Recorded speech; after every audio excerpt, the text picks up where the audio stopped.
and we are live for episode 37 of the Alt Natives After Hours podcast, brought to you by Axelrad Screen Printing and Wilkes-Barre. Take your brand team or brand team or whatever to the next level with quality art designs from Axelrad. Visit axelradarmy.com for more info, and be sure to like them on Facebook and Instagram, because they do a deal of the month, and they change it every month. So check that out for sure.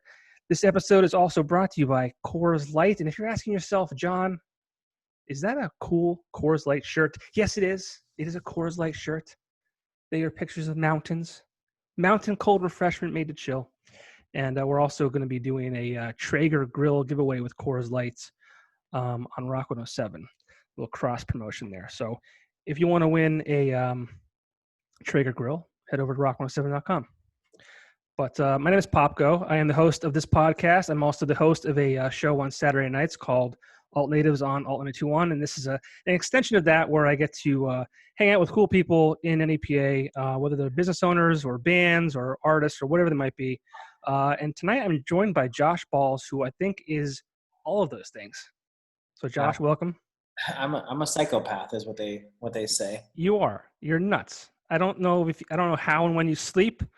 But Josh was a member in Motionless in White. Now he's got a project called Strange Kids. But Josh also owns a business in Kingston called The Strange Unusual. And inside that is also a coffee shop called Steamy Hallows. Josh also owns other businesses outside the area. It's like a Beetlejuice type of Beetle House. Okay. But it's Beetlejuice themed, correct? It's Tim Burton themed. I was with we just did it as a pop-up in DC, so it was only a few months long. But I gotcha. that, and we're trying to bring another one to I can't say. Never mind. Okay. And I do own Batty Fang. I was gonna say Batty Fang as well here in Wilkes-Barre. So you have your hands in everything. I don't know when you sleep. I mean, I sleep a lot, honestly. I have such a good crew now. Like, everybody that around me that works for me, like, kicks ass. It's like, I still am always like going, but now it's just, I'm just driving around a lot and like answering emails and talking on the phone. And I've got to the point, which is nice, that I can just make deals and then kind of put them together, which is, I have like 4 things coming up this year, hopefully after COVID ends. Hopefully sooner than later, right? Yeah. And I did just see, and we'll get into this, I guess. You and Steve Masterson are opening a bar in Scranton called Noir. Noir, yeah. Noir. So I can't even talk tonight. I mean, it's okay. You have a Coors Light shirt on. You already sold your soul. hey! There's nothing wrong with Coors Light. Coors Light. Listen, I love Axelrad. I get all my stuff printed at Axelrad, but Coors Light. Bro, if it's a hot summer day, nothing better than a Coors Light. Listen, I support it. I can support whatever decision you want to make. Right now I'm drinking a bubbly sparkling water. So I love those. They're great. Yeah, so it's funny. You are, I guess, considered straight edge, correct? Yeah. I won't even call you sober, because I feel like if someone called someone sober, it means that they're recovering, or they had a problem and they're now sober. So I wouldn't even call you sober, although you are sober. But if someone said, "Oh, Josh is sober," they might think he had a problem in the past, where Josh has never had a drink before. I love when people insinuate things. I love when people make up stuff about me. It's great. It's fun. That's when you know you have Well, I'm sure you've dealt with that throughout your entire life. I mean, you're not the cookie cutter boy next door. Tattoos, you own these I don't want to say like demonic businesses, but dark businesses, and strange. Obviously, it's called The Strange Unusual. So, and you were in a band. Is Motionless considered a goth? Is that like a goth metal or goth rock at goth this rock? point? Went from more metal to probably more rock. Right. So tell us a little bit about your time in Motionless in White, because I feel like, and if I'm wrong, I apologize, but that's kind of where Josh Balz started before he entered the business world. I think I could be wrong, but tell us a little bit about the start of Josh Balz. I mean, I pretty much owe everything to being in the band. I mean, I would never regret or say anything ill about any part of the band, but it really did start uh, who I am. It built, early on touring and meeting all those people from 2007 or something like that on. It was just one of those things where you don't realize the power of meeting people every day and what that holds in the grand scheme of things. From when I quit the band, it was those people that I met in 2007, 2008, 2009, 2010 still support me. And it's crazy to see, 10, well, now it's 13 years later, that people that were, just a fan of the band became a fan of, I wouldn't say necessarily me, but the things that I've created, which is really nice. And it's like, it's super humbling. I would never trade it for anything. And I think I respect all of those people, and I hope they respect me. Well, you've definitely become like someone people look up to. I mean, don't you have like a little, not a doll, but like a figurine of Josh Balz? Yeah, we did those for a little bit. That was weird. Yeah, I mean, not everyone can say they have a figurine created after themselves, so It's that's pretty definitely neat. weird. Like, at what point, I definitely am like, I don't know if it's like, people will be like, oh, you have a doll of yourself. Like, all right, big head. You know what I mean? Like, but that wasn't my idea. That was someone else's idea. That's like, hey, you want me to make a doll of you? And I was like, would you turn that down? Would you be like, hey, would you like to sell these, one of a kind handmade figurines of yourself?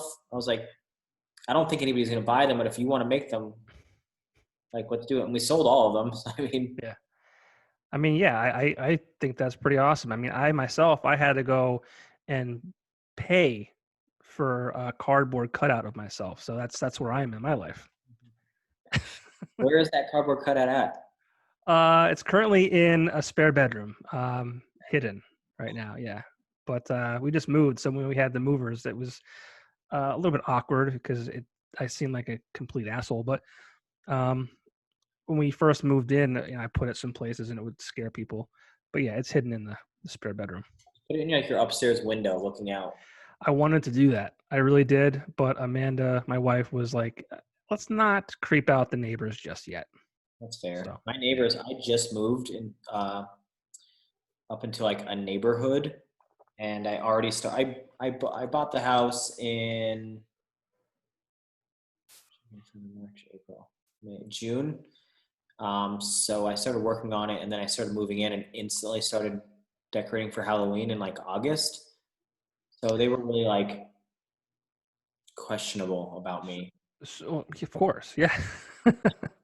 I mean, minus the Halloween stuff. I mean, the tattoos, and you're not the guy next door. You're not that. Yeah. It's weird because I moved to where there's like, it's an older community, like, and all the neighbors are like one neighbor's like a doctor and a lawyer and like judges and things like that. So it's really strange. And you see me, this asshole, which is funny. Well, I didn't know you moved. Yeah, it was kind of like a sporadic thing. I still have the church. I still love the church, but I'm trying to figure out. I want to do something else with it because it has so much potential, Yeah, something so unique that I was just like, I can't just like, take 10. Is that your cat or my cat? that's my cat. I mean, this is like the animal podcast. We got dogs barking, we got cats meowing. Everyone's gonna come out and get stabbed. Do you have a lion? Carol Baskin will be popping out of here somewhere. I do have a lion. It's right there. No, but I want to do something different with the church. Whether I make it into a haunted house or a restaurant or apartments. Like cool themed apartments, something like that. And I was just one day. I was actually at Michael Blardy's house, who you also know. Yeah. And I was just like, I walked into his house and I was like, oh, this is comfortable. I was like, I'm just so used to being like in this stupid place with like, the church is obnoxious. I'm an idiot. It was 45-foot ceilings, like 14,000 square feet. I'm like, what am I doing like with my life? Right. So I went and I've always been in love with this house up in this area where I live now. And I put in an offer, and the guy refused. And I was like, listen, I'm the only person that's going to take this house. It had a lot of work. It was built in 1883. Oh, And wow. like, I'll take this house. I'll give you this offer. And he met me in the middle. And I was just like, you know what? So Okay. you're telling me like this guy wasn't even like on the market to sell? He just like walked up to his door and said, "Listen, guy, I want your house." Yeah, pretty much. That's a baller move. I mean, I love it. It's just a very unique situation. It's tied into, the house is tied into our area by a prominent family that used to, I mean, if you've ever heard of the Hollenbach Cemetery, right? Mm-hmm. This used to be one of the Hollenbach's houses. So I love the history of the house and what it stands for. And like the community up here is awesome. Like all the houses were built in the late 1800s, early 1900s. So it's not like your McMansion community. It's more of a, it's creepy up here. It's great. Cool. It's right up your alley. You fit in perfectly, all things considered. True. Good. Good. Well, I'll be waiting for my invite in the mail. You're always welcome. I don't know where you live. We'll talk about it later. Yeah. But so you had the experience in Motionless in White, which kind of gave you a springboard into where you are today. So you left Motionless in White and then started Strange Unusual. Well, I was actually Strange already existed when I was in Motionless. Okay. It was kind of a rinky-dink operation at first. My ex fiance tattooed in we basically opened it because she needed a studio to tattoo in. So I was like, you know what? Don't waste a full place. Let's do something cool in the front. I was like, I'll do the store, and you do your thing. So it kind of started like that, and I was still in a band, and we had friends watch the store while she was working for like 20-30 bucks a day. We wouldn't really make that much money at all. It was kind of just like we did it because we needed the spot, and we were just kind of wanted something else to do while I was in the band. And I think I had it for 2 or 3 years before I quit the band. So that was the ultimate thing. The reason I quit, it was either, quit the band and give the store 100% or stop doing the store and give the band 100%. That cat is terrifying. That's Pia. Yeah, that is not a cat that I would want in my home. God, it's terrifying. There's no hair. It has no hair. And neither do I. Touche. Yeah. I've never spent enough time with one of those. I think that's the problem. I've never really just been around one. I like dogs. I have 2. So it's one of those things like you're scared of what you don't know. So here I am, scared of that cat. Scared of vaginas. I have a kid, bro. I mean, You could have stole it. I figured it out once. Yeah. So you had the store. So you're like, okay, I either got to do the store or I got to do the band, and you chose the store. Yeah, the band was just kind of it was kind of running away from me. I was just kind of it became more of a business, and I felt like I was getting pushed, in the back burner, and I didn't like it. It was just like a situation where I was just like, I before I shoot somebody, I need to stop doing this. Okay. Well, it wouldn't be that drastic. I mean, maybe. I understand. But, it was one day I was just like, I'd rather be home than on the road. And I once you make that decision, it's hard to kind of go back. Right. When I had a fiance, I had a house, I had animals and a business. It was like we were touring 10 months out of the year. I was like, fuck this. Right. And you said it's your ex. So you quit the band. You want to be home with your, at the time, fiance or whatever, the home, the business, all that kind of stuff. Obviously, that didn't work out. Did you have any regrets when that kind of fell apart and saying, oh, man, I just left this band and I kind of wanted to focus on this and this isn't where I want it to be? How did that kind of play out? The only thing I regret is I miss playing on stage.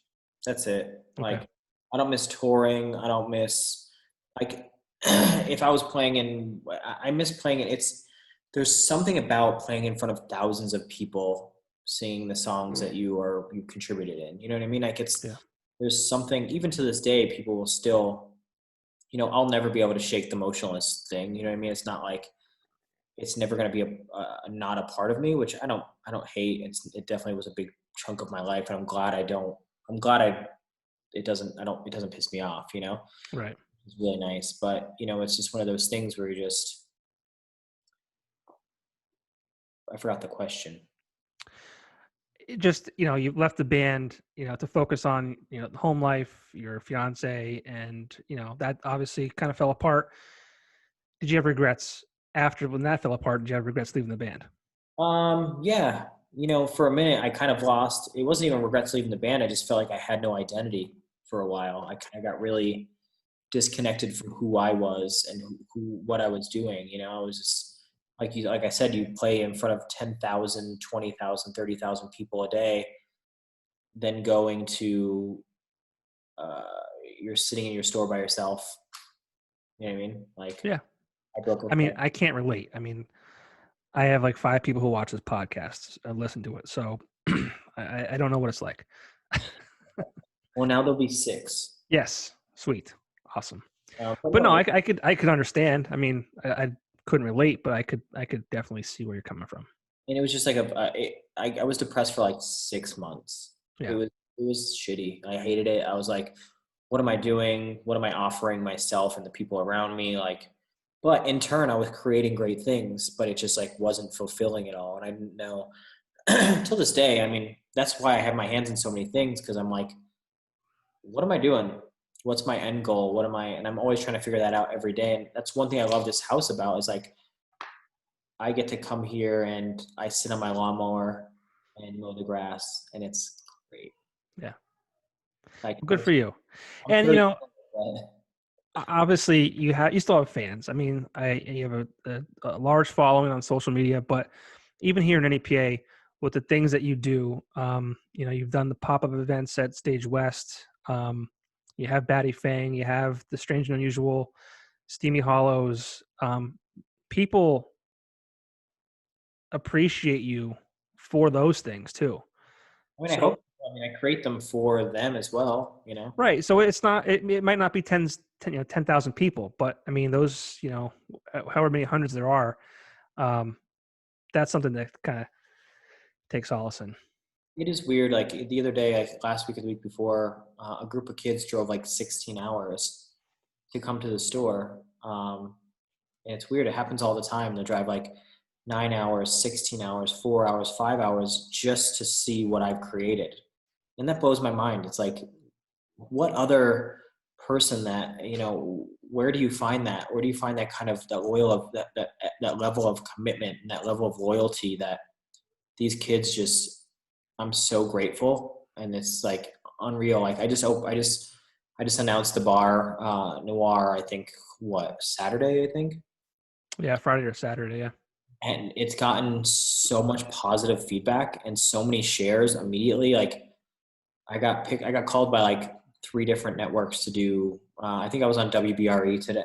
Today they did a story. I did the Scranton Times. And I have a couple more coming up. Like, what other person can say that they just like kind of turn a switch on and they're graced with a lot of things that people have to pay for, or this is the other one. Oh Jesus. But you have to pay. They look the same. Yeah. They're like twins. They're One has blue eyes, one has green eyes. twin hairless devils. Yes. But they love each other. That's cute. You stink. Well, I think, that goes along with, you don't do anything half-assed. Like, it's not like you just throw something together and it's garbage. Like, you take your time and you don't, you don't put out garbage. It's well done. So, I mean, I'm not surprised by that at all. Well, I think I'm just passionate about the things that I do put out, and I think that's what's so important. And it's tough to find these days with anything. Everyone just wants to make the quick buck, where I love money. Don't get me wrong. I love the cars that I drive, the houses that I have. Like, I work my ass off and I make whatever money I need to make. But at the end of the day, I love creating things that people enjoy. It's awesome. It's that same feeling that you get playing in front of thousands of people when someone comes into Steamy Hallows. You give the kid a wand, and one of the girls throws fire as a kid's saying a spell. You know what I mean? Like, the kid is so fucking happy, and just to see their like family be happy and be like, the kid is so pumped, and they can't wait to come back. Like, it's a different level of like, there's something that triggers in your brain to see people enjoy the things that you've created. Like, I made that with my hands. Like, I built all that stuff with a few friends. Like, that's all it is. Like, I'm not some corporate entity like Best Buy or like Chipotle. Like, my hands touch 95% of the things that I've come out with. And that's important. I think that's why you have a lot of the sport that you do, which is great. I mean, I work for a locally owned business for Time Shamrock and the stations that are, they own. So it's always really cool for me to see a local business succeed. And it's always a pleasure to work with people like you. So, I mean, hats off to you and what you're doing. And let's talk about the new place. Noir. Is that saying correct? Okay. And it's in Scranton on Penn Avenue. It's the old Keys or the Keys. The Keys, yeah. The Keys. And it's tell us a little bit about it. I mean, your business partner in that venture is Steve Masterson, who is kind of a similar person as you in that he owns Stage West. He, before COVID-19 came, he had the Stage West. He opened Stage West in State College, and he's doing shows at the drive-in and helping out with that. He's also very busy and just finding new ways to do things. So tell us a little bit about that partnership and the new bar. Well, the partnership happened like me and our friend Joe Caviston. I hit him up and I said, hey, I want to do something that I want to have fun with. Like, I want to go out for Halloween and I want to enjoy going out. I don't want to go to some like bar that there's going to be people just drinking and being pieces of shit and like obnoxious. I was like, I want to create something. I want to throw a party, but I was like, I don't like to do things if I don't, this is going to sound shitty, but how do I capitalize on having fun, So Joe introduced me to Steve because he just started this venue and they were looking for events to do to fill, to kind of make this new venue pop. So I was just like, I'd love to do it here. I walked in the door and I saw Steve wearing like a baseball cap and khaki backwards. I was like, this guy's not going to fuck with whatever I have to offer. I was like, he's going to think I'm ridiculous and he looks like an idiot. Which I tell him every day to this day, years later, that he looks like an idiot. I think when I met him, he had a backwards hat on. He had like a muscle shirt on and like mesh shorts and yeah. He's gotten a lot better. Like today, we did an interview today and he wore all black. I was very, very impressed. Cool. But he said he was really happy. He was really stoked on it. And we did the first, no one thought it was going to succeed. Like nobody. Like a lot of even my friends were just like, are you sure you want to do this? I'm like, yeah, I mean, it's not going to, it is what it is, like I just want to make something that's going to be fun for me and people that don't have an outlet. There's no outlet for people of, the goth culture or that alt culture. It's very, very small. Like the bars that do have it are small. Like the V-Spot is small. Like the Bog is small. Like those are more like alt, but like obviously not as much goth, but those are the only two outlets for, someone like, me or you even, honestly, you know what I mean? So we did Noir Nights, me, Steve, and Joe at the time, and it did super well. The first one, like I was only planning on doing one. I just wanted to do one for Halloween season and just enjoy myself. And then people were messaging to do another one. So we did another one and it sold out. And then we did another one and it sold out. And then we did another one. And so we're just like, and it's always been my dream to like own a goth bar. I thought that was just something that there's so appealing to it. That's just super cool. Like there's only so many of them in the world. It's just like oddities parlors. Like there's only so many that exist. It's such a niche market, and I love being a niche market, and I love bringing the niche market to a broader audience. Cool. So it just grew from that. It grew from Noir Nights. It grew from me, shaking Steve's hand one day randomly from a friend that introduced us, and it came into like, now he's one of my best friends and my business partner. Very cool. And what can people expect from that? Obviously, you said the goth kind of feel, but you're also going to do food and things like that. Yeah, we're sorting that stuff out now, like trying to figure out how to make, I mean, if anybody's ever seen the Keys, it's very small. Yeah.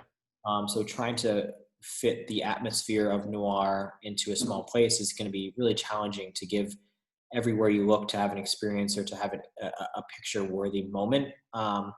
So I'm going to create anything from the food to the drinks are going to be very well thought out,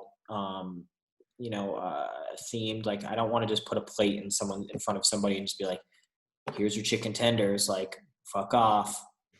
Like, I want like those chicken tenders to be alive, like on the plate, like fighting each other or like having some kind of battle, or just a very good presentation on the table when you're like, oh, I want to take a picture of this. And then same thing with the drinks. Like, I want to do very unique things that I've never seen before because I have an outsider perspective because I don't drink. So it gives me that, like, I don't know what other people are doing. So I can kind of go completely left field and be like, can we do this? How do we do this? And then Steve does like, all the alcohol side. So I get to talk to him about like, does this work? Can I make this happen? And he just says yes or no on that side. So it's really nice to have an outside mind when it comes to the bar and restaurant side, because I like to think 5 times differently. And then I always go 150% to get brought back to 110%, if that makes sense. Nothing wrong with that, right? So, I mean, the decor, the food, the drinks will all have some sort of, like, I have this one drink and I cannot wait to announce it. It's so cool. It's so different. I've never seen it before. It's basically, I created a drink that you can send to the girl at the end of the bar, and it's the perfect drink. Okay. I cannot wait to post a picture about it. And like, just, it's literally perfect. I've never seen it before ever. It's based off of a Disney movie, actually, strangely. But hopefully in the next couple of weeks, I'll be doing like some kind of like marketing and videos and pictures that will start to showcase some of the drinks and food that will be there. Well, I'm super excited. I mean, I expect nothing but the best from you guys, both you and Steve. But I feel like you probably couldn't have picked a worse time. Oh yeah, we're idiots.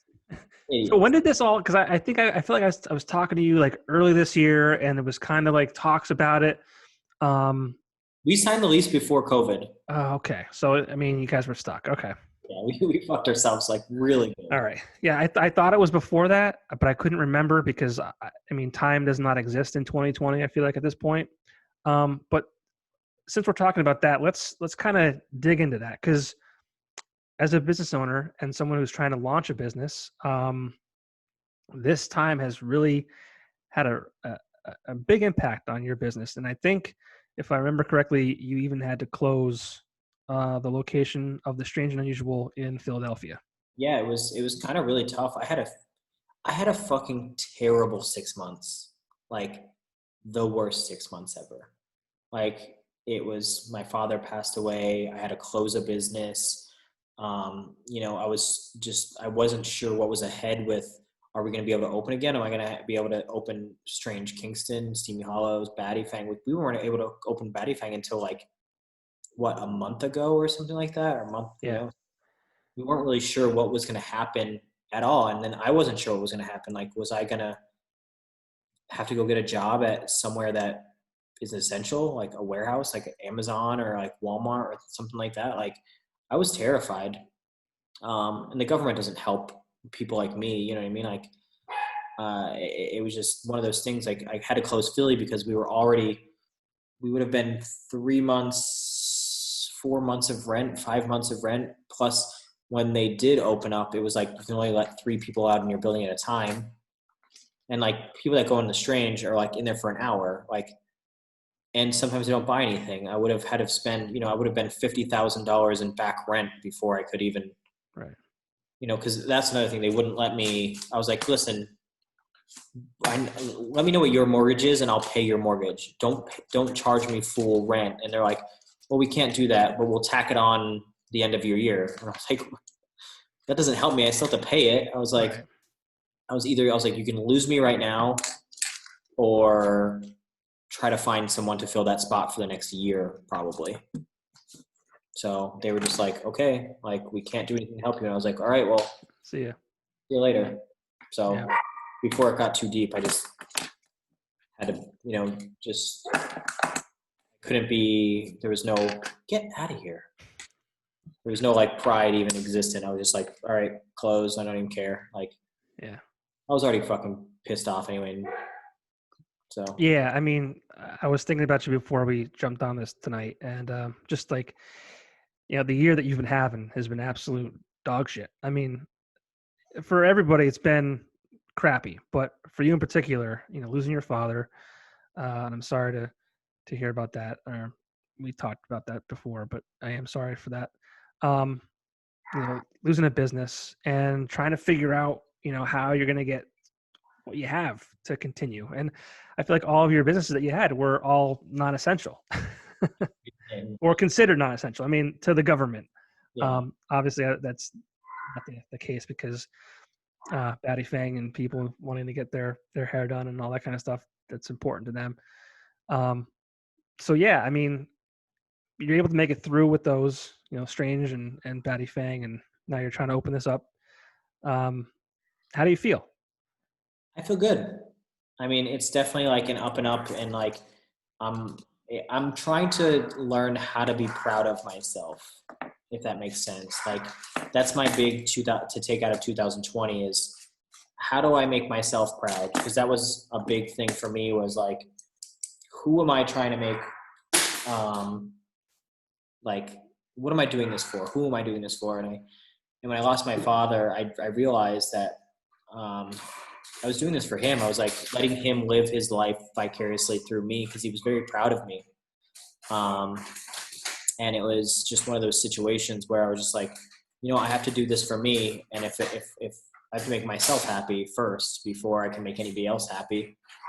So it's definitely been a really shitty time. He was my best friend. You know what I mean? Like he would always, I had literally the biggest mental breakdown of my life, like a month and a half ago after I bought this house and I realized how big of a project it was. And I went to go pick up the phone and ask for help. And I couldn't call him because he's usually the person I call. Yeah. I was like, oh, fuck this. Like I'm losing. Like, this is it. I'm going to fucking, it's going to be crazy. But I think I came out of it stronger than I could have ever came because I'm one of those persons that like, I don't dwell on shit. And like, it's just funny watching people complain about the shit that's going wrong. Like them, like, the goofy bullshit that's going on in their life. And I'm just like, you have no idea. Right. And I have no idea. There's people that have 1,000 times worse than me, So it's just one of those things you just kind of have to like, if you don't get your head out of your ass, that's what you're gonna have your head up your ass the rest of your life. Yeah, it's always interesting to see, and I'll share this with you. You can take it how you'd like. One of my best friends, his dad passed away. It was in September. It may have been actually 16 years ago, maybe a couple days ago, September 3rd, maybe. I don't remember, but that was in 2004. And then 8 months later, my own father passed away. And you kind of think about why me, and all that kind of stuff. And he and I are doing very well for ourselves. Great families, we have good jobs, and it's good, but you still wonder, like, why me? Why did that happen? And I'm a big kind of person on like everything happens for a reason. Definitely. That moment, I still don't know why that happened, but I said to my friend, and I'll say this to you too, and maybe you can relate, or just kind of take this with you. And I don't know if you're probably not, I don't know if you're religious or not, and if you're not, then that's okay too. But a higher power, in our case, maybe God felt that we would be able to handle it. We were chosen, or whatever you want to call it, because he knew or it knew or whatever you want to say, that we can handle it. And there's other people out there that, if that happened to them, they might be led down a dark path, whether it's drugs and alcohol or whatever it might be. And it could put them into a tailspin, and their whole life could be a complete mess. Yeah, it's very true. I mean, I definitely believe that as well. Like, I mean, I don't believe in God, but I mean, I believe in an energy, a power higher than ours, So it's like I think you get out what you put in. And I think, there is things that test you, whether it's energy based or, things like that. It happened for a reason. It happened to push me harder down a path that, to grow and growth and appreciate the things that I have. I think that was a big thing for me, is like, slow down and appreciate the things that you have. Like, you don't have to, like, once one thing is done, you don't have to start another one, which I still do. But I get to appreciate, like, I love Strange more than anything in the entire world. Like, it's my baby and will always be. Like, it's given me things that I would never have thought I would ever have. And it's just some oddities parlor. You know what I mean? It's so weird. But it's just appreciative of the things that you take out of it, and I think it did test me, and I am definitely stronger, which is usually some people are weaker, so I think I did choose a person that is strong enough to deal with it. Right. That's how I try to look at it. I mean, for whatever it's worth. I mean, yeah. I mean, what are you gonna fucking do? You know what I mean? That's kind of how I looked at it. I was like, I can't change what has happened. Yeah. And that's kind of how I was just like, my dad was a cocksucker, just like me. Like, we were the biggest like asshole ever. And it's like, I appreciated it. And he pushed me to be like, a survivor mode all the time and work and like push and push and push. And I think this was the last thing of him just being like, you need to fucking like piss or get off the pot. Like, you better like make me proud. And that's it.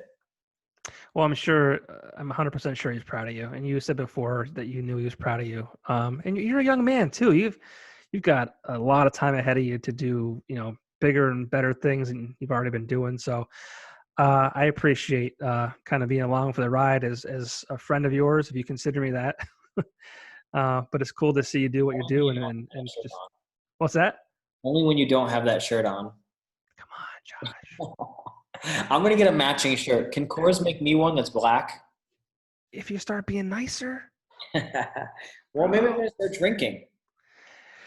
I don't think they do a non-alcoholic beverage in Coors Light yet. Maybe they do. I'm going to start going hard on the juice. Yeah. Yeah. Not a good idea. I don't think anybody would like me drunk or high in any fashion. I think I'm already like up here. Yeah, I think you're right. I think you're absolutely right. Because you're a ball buster, you kind of like, you push buttons, and not in a bad way, but you push the buttons. I'm like this close to being a bad. Like, I push them almost this close to being bad. Sometimes I push them a little far. Yeah, but like if I drank, I would like go outside with my flamethrower and like chase people down the street. Like, yeah, that would be not good. No, I'd be in jail for sure. Yeah, it would take you past the line of. Yeah, because I don't care, like, whatever. And I think that like booze or drugs would just be like, all right, you don't care. Let's see if you really don't care. Yeah, yeah. Well, it's good. The world is safe for now. Yes, for now. With that being said, what's next for Josh Balz? Just focusing on the new restaurant, bar, and the stuff that you have going. Steamy Hallows, Strange, Unusual, Batty Fang. I have some more stuff up my sleeve. Okay. That I can't really announce yet. Every time we talk, you always have something that you cannot announce. I mean, every time we talk. Well, I mean, the one big thing that I'm supposed to be doing that is, I don't think it's going to happen anymore, so I might as well talk about it. It's already September 8th. I was in talks with Camelback Resort. I was going to take over their entire, I was going to build Camelback Resort's haunted coaster. Okay. So it was supposed to be the Strange and Unusual presents a haunted coaster at Camelback. Who knows? Maybe I'll get the call tomorrow that I need to get it open by October 1st. But Well, I bet you here's what's gonna happen. The millions of viewers of this podcast are going, and they're gonna be one of them. They're gonna say, "Oh my God, we forgot to call Josh Balz." They're gonna call you because they saw this, and they're gonna buy it. that's what'll be. That's what'll happen. I So mean, you're welcome. it's definitely. I wanted to do. They hit me up about it a while ago, and we didn't like finalize the details, and then we finally like, here's the deal, and I was like, all right, I accept this deal. Now what? And then they're just like, all right, let us figure out this, and this. And I was like, this was a month ago, and I was like, or a month and a half ago, I was like, we already have no time, and now it's September 8th. Right. I mean, I'll still be able to pull it off because I just won't sleep. But, and then I'm also going to open up another place in Wilkes-Barre. Really? I'm not going to say what it is, but I'm opening something in Wilkes-Barre. Can you tell me off air? Yes. All right. So that makes me happy. Yeah. Again, I'll know more than my 5 viewers, so that'll make me happy. Well, I just don't like to announce things unless they're like 100%. You know what I mean? Of course. It's still like in the deal phase, and I'm trying to figure it out and make sure it's in writing and solidified before I'm like, this is what I'm doing, and then it doesn't happen, and I'm like, I'm an asshole. Right. Hey, there's a lot of people that talk a lot of shit, and they become those people that you can never believe what they're saying. So whenever you say you're doing something, it's always 99.9% true. And also I don't like when people tell me no, like you can't do this. I'm like, yes, I can. Oh, see, you're one of those. Yeah. So reverse psychology works on Mr. Josh Balz. Just tell him he Yes, can't do it. it's the worst. And it's done. Like I was like, I want to open up a haunt, and someone's like, no, it's you know how hard that is. And I was like, yeah, I don't care. I'm gonna figure it out. Hard. Yeah, sure, it's hard, but And then I got in talks with Camelback, and I was like, listen, make me a part owner of Haunted Camelback, and they're like, okay. I was like, I'm like an idiot, right? Like, we just love what you do. And I'm like, me? I'm like, are you sure? Yeah. Like, yeah. I was like, you're like, they have 1.7 million people a year. That go there? Yeah. 1.7 million a year. So I didn't realize that Camelback had a coaster. I thought Camelback was like a water park. They have a water park, and now they built a coaster and a zip line. So I was gonna start this year and do the a haunted coaster and haunted zip line. Huh. Like just do that. I had no idea that they even had a coaster or a zip line. Yeah. Well, they're welcome. If they don't give me this contract now,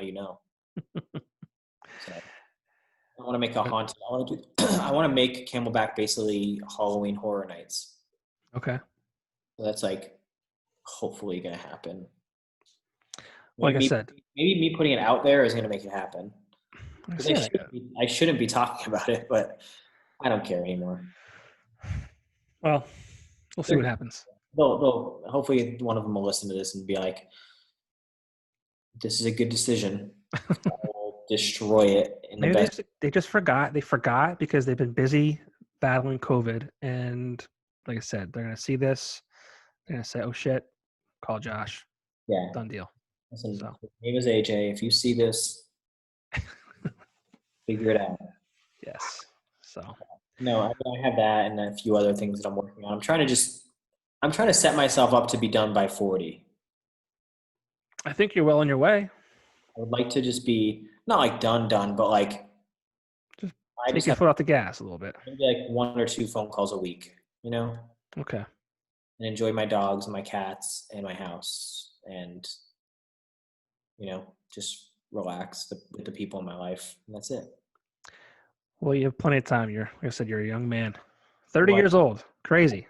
I turned 31 in 2 days. You turned 31 in 2 days. Okay. So. I expect a Coors Light shirt. I'll call my people, see what they can do. Good. But you better start talking better about Coors Light. Listen, if they gave me the right amount of money, I'd be like, you should drink Coors Light. And I'm straight edge. I'll sell out right now. Like, listen, I have a car payment.